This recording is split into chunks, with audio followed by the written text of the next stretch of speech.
Ron? Okay, I'd like to welcome everyone to the September 10th, 2020 meeting of the Delaware County Board of Commissioners. Would you please rise and join me in the pledge? I pledge allegiance to the flag of the United States of America and to the republic for which it stands, one nation, under God, indivisible, with liberty and justice for all. Okay, thank you. I'm Jeff Benton, President of the Board. To my right is our Vice President, Gary Merrill, and our Deputy Administrator, Don Houston, is here. And Mike's not with us today. And Barb Lewis, our fellow commissioner. And Sarah DeNova is going to run the meeting today. Resolution number 20-788, in the matter of approving the electronic record of the proceedings from regular meeting held September 3rd, 2020. So moved. Second. Discussion, vote. Vote on motion 20-788. Mr. Merrill? Aye. Mrs. Lewis? Aye. Mr. Benton? Aye. Resolution number 20-789, in the matter of approving purchase orders, then and now certificates and payments of warrants and batch numbers CMA PR 0909, and memo transfers and batch numbers NTA PR 0909. So moved. Second. Discussion, vote. Vote on motion 20-789. Mrs. Lewis? Aye. Mr. Merrill? Aye. Mr. Benton? Aye. Resolution number 20-790, in the matter of recognizing September 13th through 19th, 2020 as Direct Support Professional Appreciation Week in Delaware County. So moved. Second. Discussion. Welcome. Good morning, Christine Hodge, Superintendent of the Delaware County Board of Developmental Disabilities. Good morning, Commissioner Benton, Commissioner Lewis, and Commissioner Merrill. First of all, I would like to thank you for recognizing next week as Direct Support Professional Week in Delaware County. Direct support professionals are the backbone of what we do in serving people with developmental disabilities. We serve over 2,300 people throughout the lifespan. We have over 500 direct support professionals that provide the care for people that we serve. So this week is very, very important to us. I come to you with gratitude and appreciation of your recognition, and I just really want to recognize the true heroes of what we do. Those are the people that provide the personal care and direct support for people with developmental disabilities throughout our county. So thank you so very much in joining me in recognizing our direct support professionals, and our board will be doing the same this evening. Any questions? Great. Mr. Lewis, any comments? Oh, no, I just think it's a wonderful recognition for people who do some really tough work, and they do so much good for people. So thank you. Thank you. I think basically anything I say is going to be redundant. I think we're very fortunate in this county to be there to help those who are in need, and this is one good example of that, these people. But development disability, the staff at your organization as well, it's a team effort, and mental health and JFS, everybody works together for this purpose, so kudos, and thank you for these people, 500 you indicated. At least, yes. At least, so. It's neat. Yeah, it's good to pause and take a moment to reflect and thank people who are on the front lines and every day, taking care of people who need help every day. Thank you, yes. And I think the one thing that we do like to mention is that throughout this whole entire pandemic, we've only had 2 people that we serve be diagnosed with COVID. And that is a direct reflection of the exemplary care that our DSPs are providing in the field. Right. So we are very, very grateful for their support. Oh, gosh, yes. Great. So, yeah. Well, again, thank you. Thank you for recognizing this. And have we voted, Sarah? No, we have not. Okay. We do need to vote. Thank you. I presume. Vote on motion 20-790. Mr. Benton? Aye. Mr. Merrill? Aye. Aye. We do have the actual proclamation. Normally, we'd be glad to take pictures, but I think right now with the need to separate and everything, we will not be able to do that. But we will give you the proclamation. Thanks for coming in. Yeah. Thank you very much. Thank you.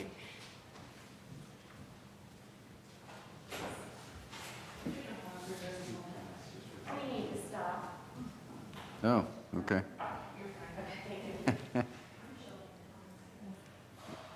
So the YouTube channel is streaming correctly, but the website, the commissioner's website is showing last week's.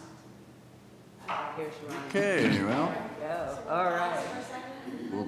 Yeah, we'll pause here. That's interesting. If it's going to take very long, we could go in executive to handle that issue. Is it going to take 10 minutes Are or we 15? allowed to if we're not streaming on the website? Hopefully we can fix it real quick. These things never go as quickly as we expect. Especially if I'm trying to fix it. Oh, there's no hope on my part. I don't have the patience. I don't know the patience or expertise. What's showing? On the media stream. The September 3rd, the Scott Vance is what's showing up on the website. Same thing happened yesterday, Ron, when I watched the TID meeting. I had to actually go onto the YouTube channel to see the live stream.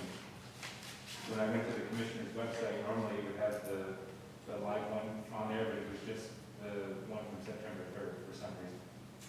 And Ron, I had that same problem, but I assumed it was just you. But there's, when YouTube switched to their new,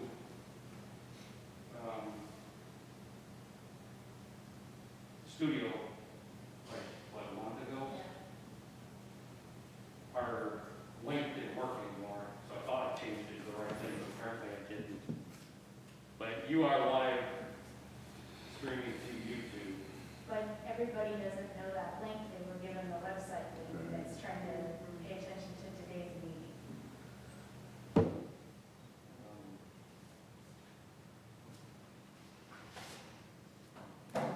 If anybody is like me, yesterday I thought that it was just not started yet.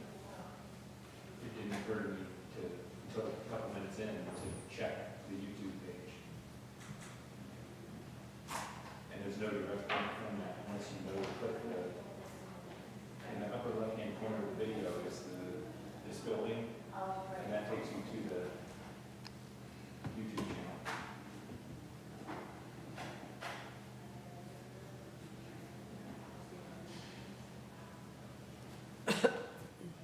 How'd you go to check, just from your experience yesterday, you wanted to be sure, or you always check? I didn't even think about it. I thought yesterday it was a fluke. I've never had that happen before. And I knew a lot of people were going to be tuning into it. Oh, yeah. So you check for every meeting? That's, congratulations, that's well done. Yeah, good discipline.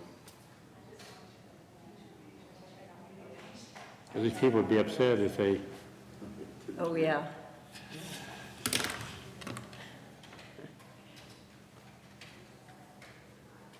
So we're still on YouTube. Okay.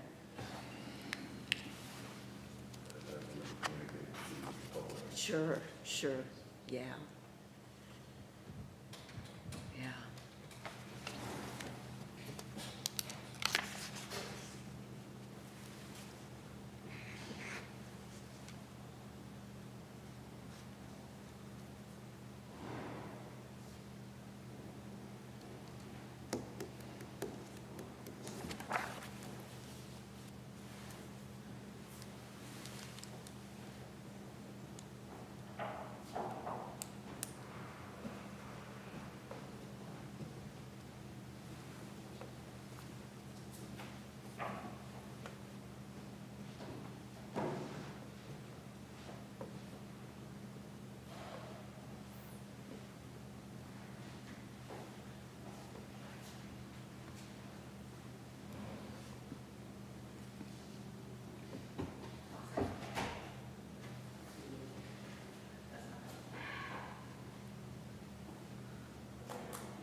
just eating out there. Shocking, Jesse. These ones always eating.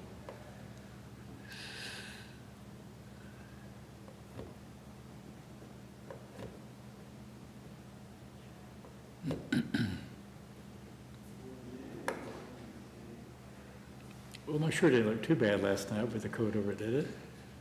I didn't even think about putting t-shirt on. Well, 3 or 4 days ago, I started thinking about, maybe I'll do that. So I put on the blazer, and I thought it looked okay, so.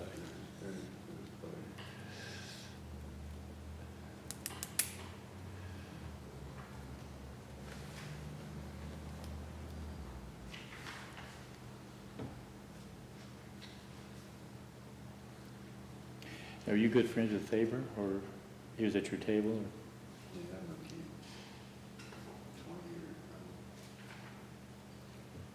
First met him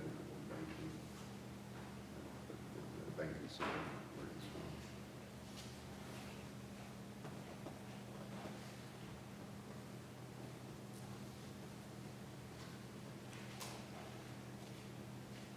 from. Are we live on YouTube right now?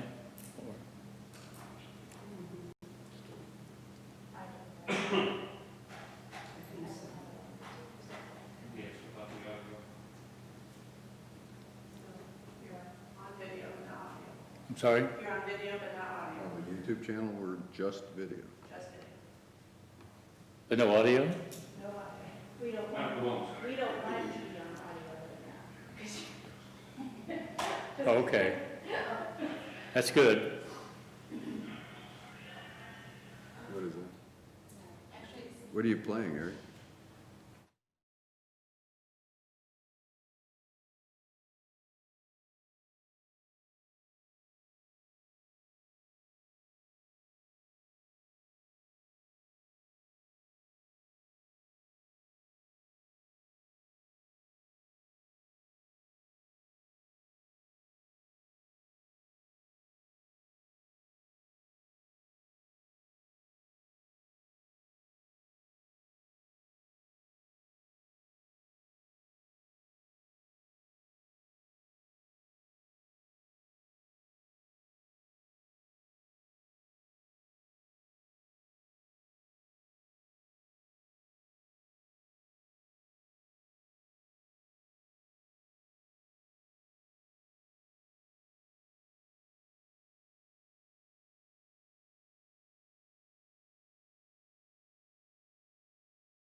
You may want to explain what happened. Yeah. Are we, somebody, Eric or Jen, just verify that we're live again? Yeah, it's on there. Okay. Okay. All right. So we're ready to go again. Let me just explain to the people who are watching that we had a Yes.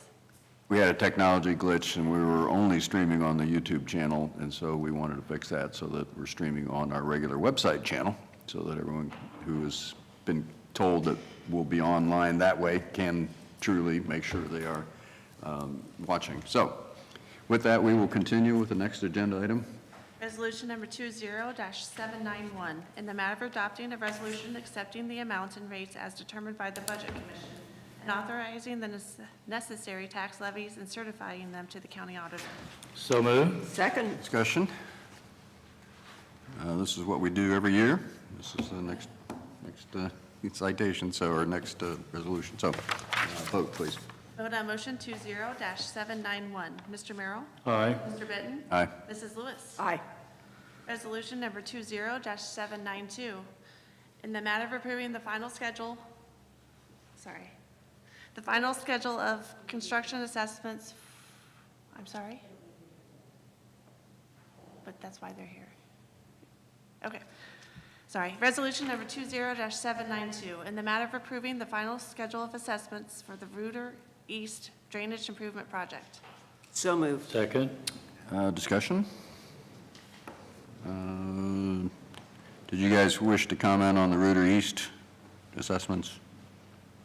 I'm not asking you to, I just want to know. This, you're approving the construction assessments. You've already previously approved the maintenance assessments and maintenance base and everything with that. This is just finalizing the bond, I think, for the construction assessment. It'll be the same thing for the Fancher project, next Yep. motion. Okay, just want to make sure you didn't have any specific comment, because you walked in just as we read that resolution. We walked in Sarah Wayne. Okay. All right. We'll take a vote. Vote on motion 20-792. Mr. Merrill? Aye. Mrs. Lewis? Aye. Mr. Benton? Aye. Resolution number 20-793, in the matter of approving the final schedule of construction assessments for the Fancher Drainage Improvement Project. So moved. Second. Discussion? Vote? Vote on motion 20-793. Mrs. Lewis? Aye. Mr. Merrill? Aye. Mr. Benton? Aye. Resolution number 20-794, in the matter of acknowledging receipt of annexation petition from agents for the petitioner, Aaron Underhill Esquire, David Hodge Esquire, and Eric Zartman Esquire, requesting annexation 8.897 acres of land in Liberty Township to the city of Powell. So moved. Second. Discussion? Vote? Vote on motion 20-794. Mrs. Lewis? Aye. Mr. Merrill? Aye. Mr. Benton? Aye. On August 6, 2020, the Board of Commissioners held and closed the final public hearing for the Radnor Township Number 2015-1 Watersheds Drainage Improvement Petition Project. The board deferred until today. Right. I'll make a couple of comments before I went out and redrilled the area just to reevaluate the whole thing. And my bottom line is, after doing that and rereading the testimony, I do not believe the benefits, I believe the benefits do not exceed the cost, excuse me. Not exceed the cost. And I cannot support, and I would ask, if there's no objection, to reading the request to set aside the order. For the reason that the cost outweigh the improvements? I didn't hear you. For the reason of the cost outweighing the improvements? The benefits. Sorry. Resolution number 20-795, in the matter of the Commissioner setting aside an order and dismissing the Radnor number 2015-1 Watersheds Drainage Improvement Petition Project due to the cost exceeds the benefits of the project. So moved. Second. More discussion, additional discussion. Commissioner Lewis, any other comments? No, I think the same thing. I mean, it was very large, and I just didn't see the benefits to most of the people in the watershed. I'm sure that there are some, but we have to decide one way or the other, and to me, I agree that the costs exceed the benefits. Yeah, that's where I landed as well. I do believe there was a sincere effort to remedy a real problem of the handful of homeowners on Warrensburg Road, but I just didn't think that this big a project, the benefits provided by this bigger project exceeded the costs. So I also would vote against.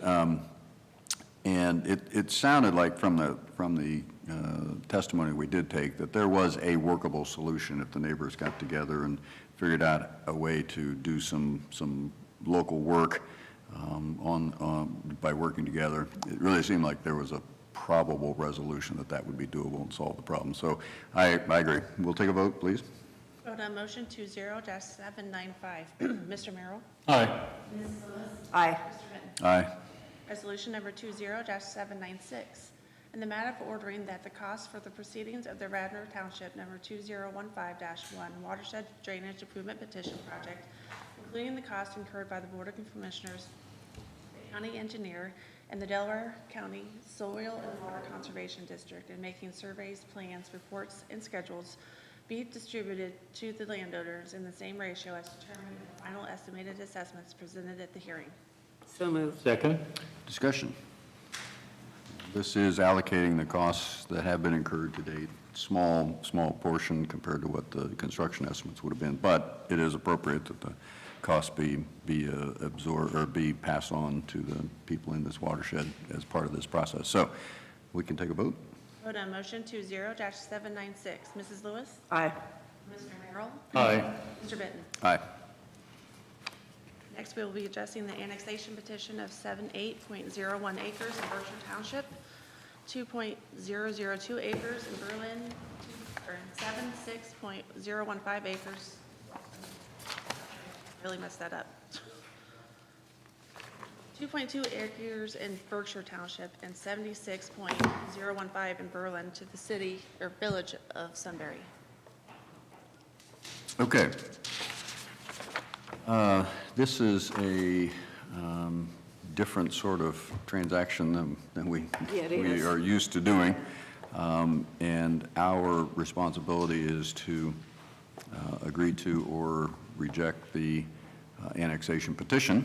And we have asked our council, Commissioners' Council, to do research on this and present his findings. And should I read highlights of the script, do you think, first, Eric, to kind of orient everyone? Yep. Okay. This will, I've got some material here that will explain really what what we're being asked to do in the process. Pursuant to Section 709.023E of the revised code, if an objection to an expedited Type 2 annexation petition is timely filed with us, we shall review the petition to determine if each of the following conditions has been met. 1, the petition meets all the requirements set forth in and was filed in the manner provided in Section 709.021. Persons who sign the petition are owners of real estate located in the territory proposed for annexation and constitute all the owners of the real estate in that territory. The territory proposed for annexation does not exceed 500 acres. The territory proposed for annexation shares a contiguous boundary with the municipal corporation to which annexation is proposed for a continuous length of at least 5% of the perimeter of the territory proposed for annexation. 5, the annexation will not create an unincorporated area of the township that is completely surrounded by the territory proposed for annexation. 6, the municipal corporation to which annexation is proposed has agreed to provide to the territory proposed for annexation the services specified in the relevant ordinance or resolution adopted under Division C of this section. And 7, if a street or highway will be divided or segmented by the boundary line between the township and the municipal corporation as to create a road maintenance problem, the municipal corporation to which annexation is proposed has agreed as a condition of the annexation to assume the maintenance of that street or highway or to otherwise correct the problem. Process is an administrative review. It's an important distinction. It's not a public hearing. Therefore, no testimony will be taken and no evidence will be presented. However, interested parties were advised of the date of this review and were given an opportunity to submit any additional comments in writing. Review is limited to the conditions stated in Section 709.023E, and the board's determination whether all conditions have been met will be based on review of the petition as submitted, along with other documents submitted in accordance with that section, including the municipal corporation's services resolution or ordinance, and the resolutions or ordinances stating objections to the proposed annexation. So with that, as a very technical review of what we're required to do, we will ask our counsel to address his review. Sure. Eric Hostetler, staff attorney. I think the easiest way to do this is to just go one by one through the criteria. Even though the objections that were filed only cited to one of these factors, the statute states that if an objection is filed, the board must review the petition to ensure that all of the conditions have been met. So just going down the list, number 1, the actual petition requirements themselves and the filing requirements cites to 709.021, and in that statute it refers yet again to .02, and that means that the clerk, the petition was filed with the clerk, contains the signatures of 100% of the owners, has an accurate legal description in a map or plat, names the agent for the petitioner, has a list of tracts that are subject to the annexation as well as adjacent tracts, and contains a statutory appeal waiver notice. Having reviewed the petition on its face, it does meet all of those criteria. Number 2 mentions again that the person signed the petition are owners of the real estate and constitute all of the owners. That does appear to be the case when you're looking at the petition. Territory proposed for annexation does not exceed 500 acres. The engineer's office map department does review all of these petitions and checks out the legal description, and the area contained in there does not exceed 500 acres according to that review. The contiguity is a calculation that appears actually on the plat, and again, the engineer's office and the map department review that, and they are able to confirm that that contiguity requirement has been met. The annexation will not create an unincorporated area of the township that is completely surrounded by the territory proposed for annexation, is that there is no island within the annexation territory itself, and there is not. The next one, number 6, is that the municipal corporation has agreed to provide the services stated in the resolution or ordinance, and their ordinance has been submitted for your review. It does address all of the services that they will provide and actually points out some of the services that they either will not be able to provide or question whether they will be able to provide. So if you look at that ordinance, there was a lengthy discussion about sewer because Sunbury actually does not have sewer that go that far west. We have an agreement whereby the county actually serves everything to the west of Galena Road, I believe is the boundary. And so the village did point that out, that they would not be able to provide sewer service to this territory. And then also they mentioned in that services ordinance that they would maintain any road right-of-way that was included in the annexation. And that takes us to number 7, which was the basis for the objections received from the townships. If a street or highway will be divided or segmented. Currently, the court boundary for Sunbury is on the east right-of-way line of 3Bs and K Road. So this is the first time that any right-of-way for 3Bs and K Road is actually being included in an annexation. So there will be a segment of that road that is in the village that does remain in the townships, but the boundary line between the township and the municipal corporation will be segmented by this, the road will be segmented by this annexation. So looking at the requirement, if it's segmented, you are to determine whether that will create a road maintenance problem. In the past, we've had some annexations where there was already segmentation between a municipal corporation and a township, so it was not creating a road maintenance problem. This would be an opportunity for you to decide whether a newly segmented roadway is creating a road maintenance problem, as the townships claim. The township objections are rooted in the fact that the townships have road maintenance agreements amongst themselves to determine who takes care of the township boundary roads.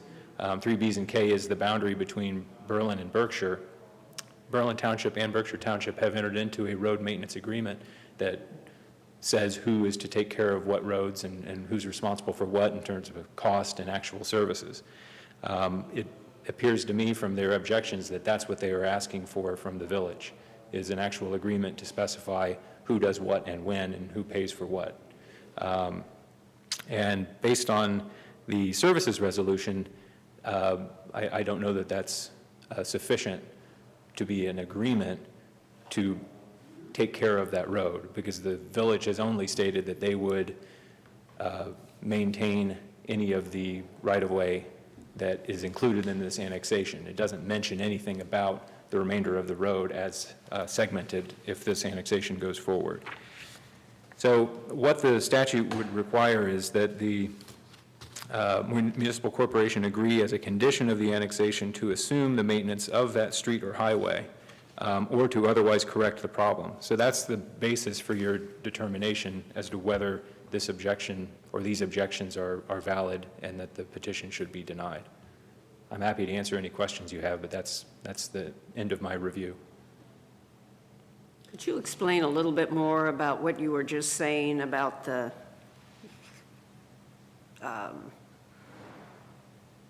who's going to maintain the question being both Berkshire and Berlin right now take care of the right-of-ways in their respective townships? Yes, so this is the township boundary. So without having a surveyor here, let's assume that each of the townships own to the center of that road right-of-way. Okay. So they would each be responsible for half of the road. Their road maintenance agreement dictates who is to care for what roads, because Berlin Township has road maintenance agreements with all of their surrounding townships as well as the city of Delaware to indicate who is responsible for what roads. This would be the first time, as I mentioned, that Sunbury would share a road with Berlin Township, because all of the previous annexations in this area stopped short of the right-of-way of 3Bs and K Road. So what Berlin Township is asking for is a road maintenance agreement with the village.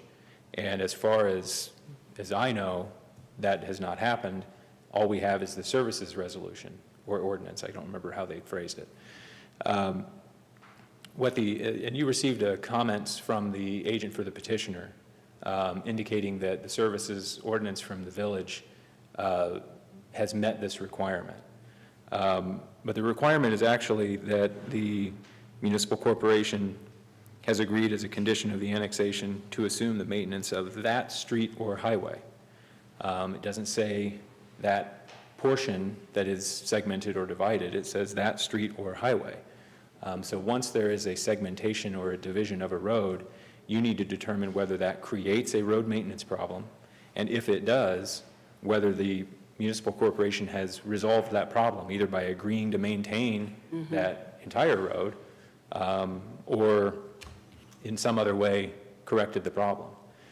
So that's what your determination is based on, is whether there is a road maintenance problem created by this annexation, and whether the municipal corporation has actually addressed it in some way, either by agreement or some other manner.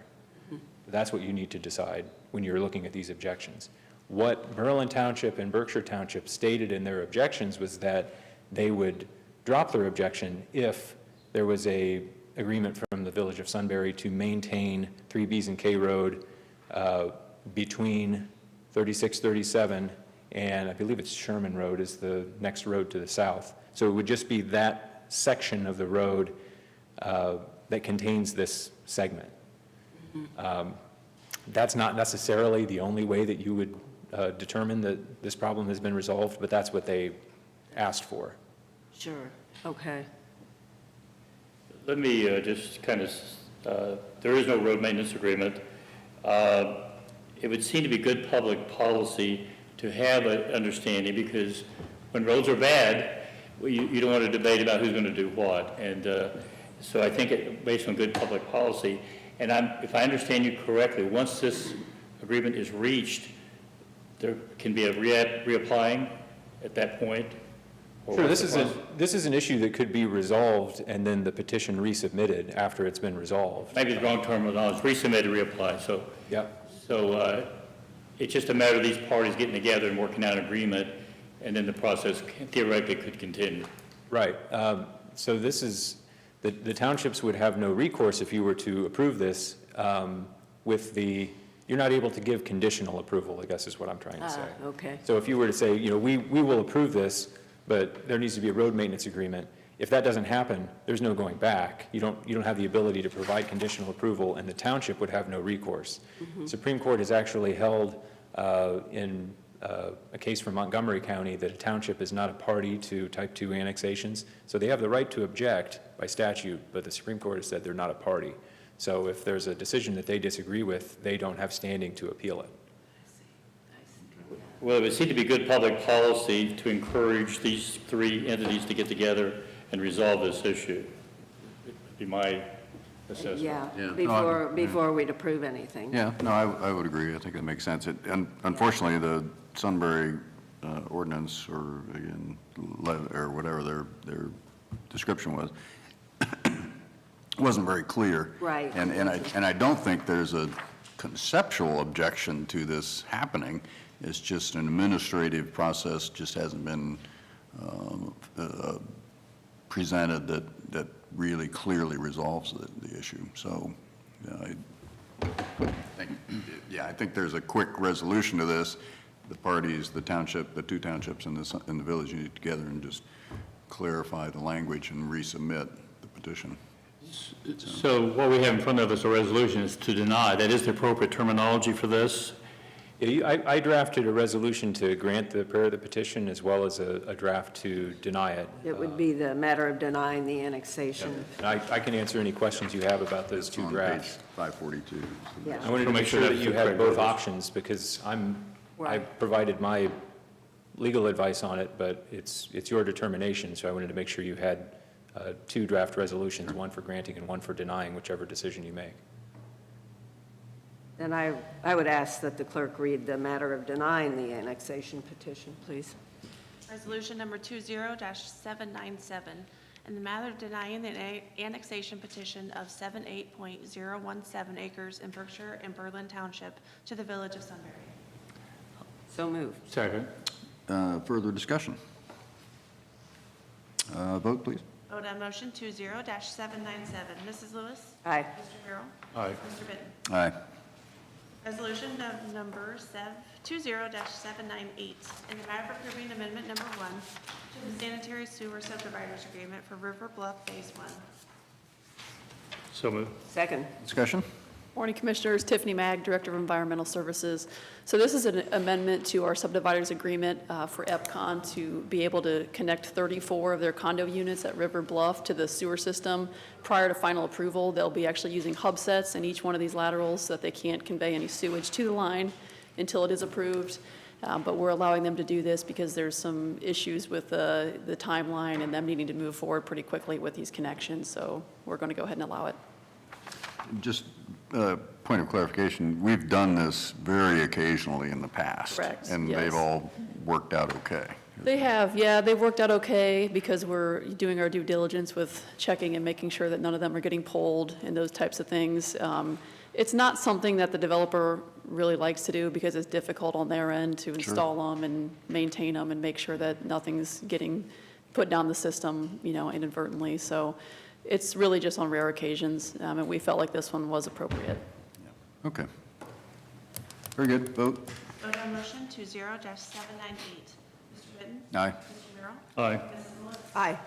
Resolution number 20-799, in the matter of approving a rental agreement with Jack Delhaney Companies for rental of a truck for sludge hauling. So moved. Second. Discussion? So this is for us to be able to continue our biosolids hauling from our package plants to Lower Scioto because of that truck that we had that was totaled. It's about a 6 to 9 month time frame until the new truck is built.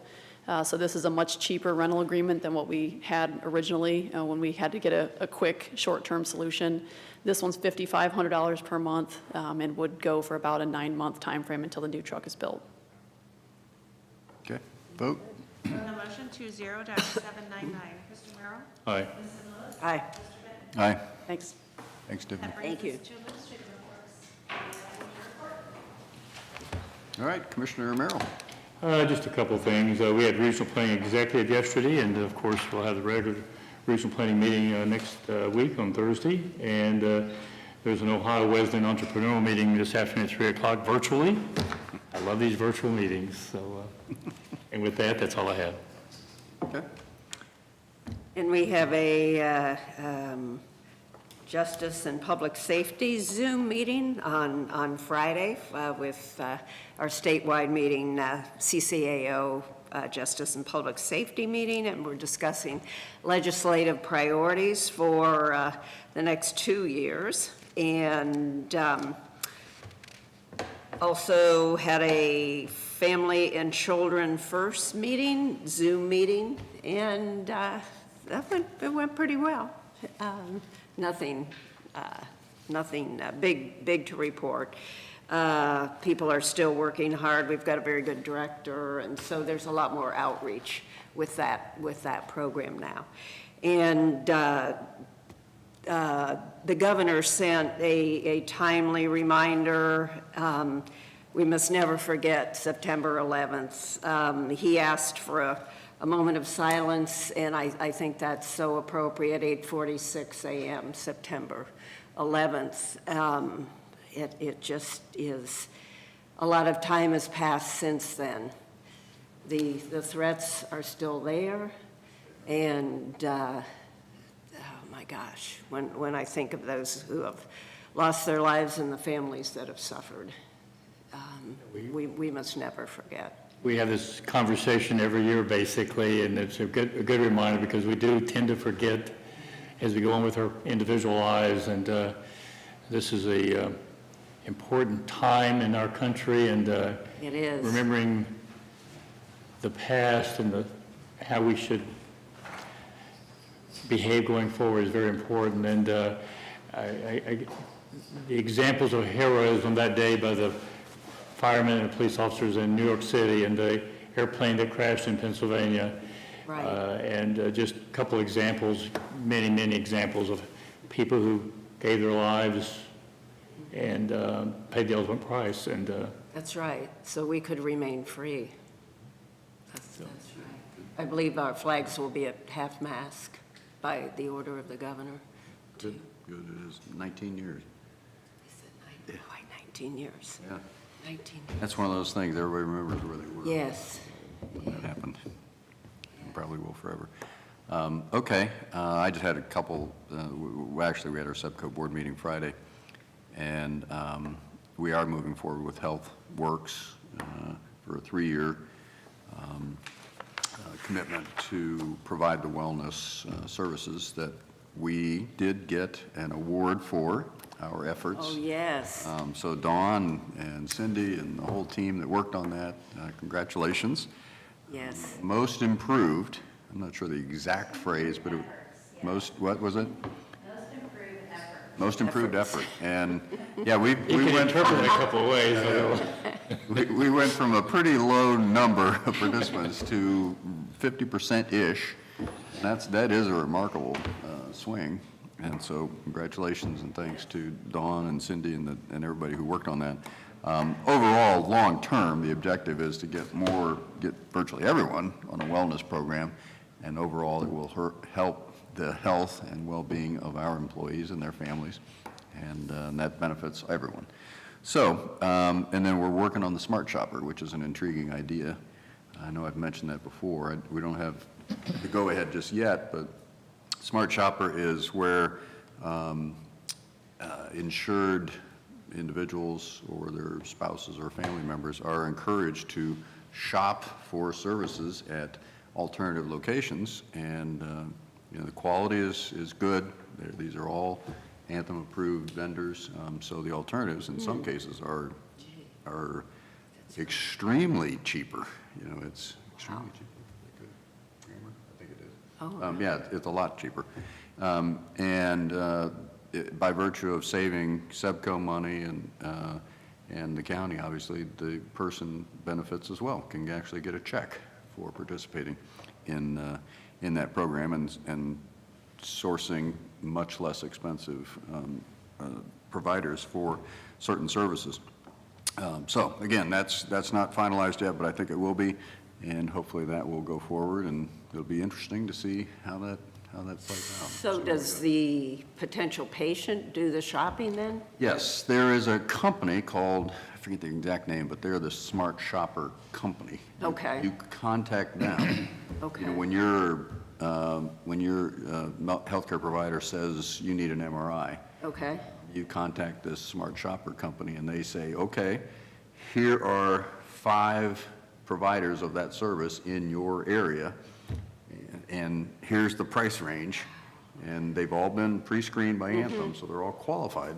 Okay. And, if you pick a less expensive one than the one that's been recommended, excuse me, you can actually share in the savings, actually get a check from the gosh. Smart That is- Shopper. Yeah. that's So great. again, it's more informed consumerism. Yes. Is that check coming from CCAO, or is it SEPCO? It comes from the Smart Shopper company, Okay. but SEPCO funds it. So the Smart Shopper company manages it. And it should, and we kind of had this conversation the other day, it should be looked at as a reduction in cost And of unfortunately, service. it's not. So that was the question I posed, is it going to be Oh, treated I as see. income or not? Yeah, And that's unfortunately. unfortunate, because Anybody who gets a check for in excess of $600, in a year, gets a 1099. And this program isn't brand new, it's relatively new, but it's been tried a number of places, and this company has, signed up like 1,000 companies this year. I'm not sure I agree with Iris's assessment, but it doesn't surprise me. It is what it is. So if you want to take IRS to court. Yeah, I'm sure that would go a long ways. So, Feel free. the result didn't surprise me, but it was a question I thought was, but it's going to come up sooner or later. Yep. So anyway, we'll see. Hopefully that'll be successful here. And with that, We have need for executive. we do have need for one topic for executive session. Resolution number 20-800, in the matter of adjourning into executive session for consideration of employment of a public employee or public official.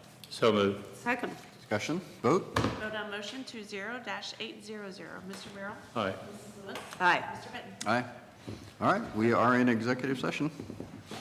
We have a